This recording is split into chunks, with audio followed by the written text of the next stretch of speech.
बारिश की वो रात, पहली ही लाइन से दिल पकड़ लेने वाली कहानी।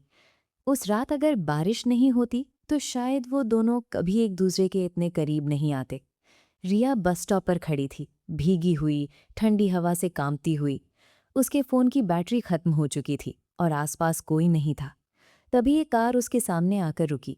एक्सक्यूज़ मी, आप चाहें तो मैं आपको ड्रॉप कर सकता हूँ, अंदर बैठे लड़के ने खिड़की नीचे करते हुए कहा। रिया ने पहले मना करना चाहा, पर बारिश और सुनसान रास्ता देखकर उसने धीरे से सिर हिला दिया। कार में बैठते ही उसने महसूस किया कि उसकी नज़रें उस पर टिकी हुई थीं, पर अजीब बात यह थी कि वो नज़रें अनकंफर्टेबल नहीं, बल्कि समहाउ कंफर्टिंग थीं। मैं आरव हूँ, उसने मुस्कुराते हुए कहा। रिया, उसने हल्की आवाज़ में जवाब दिया। कुछ देर खामोशी रही, सिर्फ बारिश की आवाज़ और दिल की धड़कनें। अचानक कार एक सुनसान रास्ते पर रुक गई। सॉरी, गाड़ी थोड़ी इश्यू दे रही है, आरब ने कहा। रिया का दिल तेज धड़कने लगा। डर या कुछ और? डरो मत, उसने धीरे से कहा। मैं बस बाहर चेक करके आता हूँ।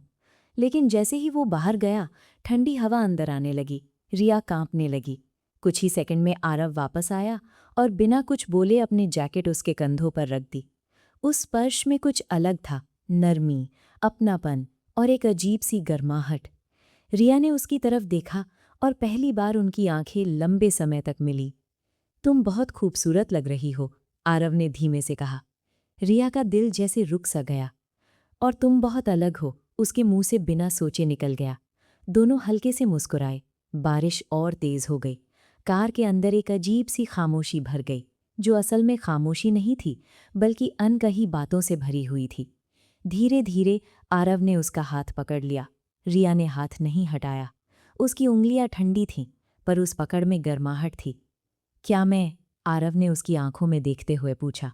रिया ने कुछ नहीं कहा, बस अपनी आंखें बंद कर लीं, और उसी पल उनके बीच की दूरी खत्म हो गई। वो एक हल्का मासूम सा किस था, लेकिन उसमें एक पूरी कहानी छुपी थी। पहली मुलाकात की झिझक, बारिश की नमी और दिलों का अचानक जुड़ जाना। कुछ पल बाद रिया ने धीरे से सिर उसके कंधे पर रख दिया। अगर ये बारिश न होती, उसने फुसफुसाते हुए कहा, तो मैं तुम्हें कभी नहीं मिल पाता। आरव ने उसकी बात पूरी की। उस रात बारिश रुक गई, लेकिन उनके दिलों में शुरू हुई कहानी कभी नहीं रुकी।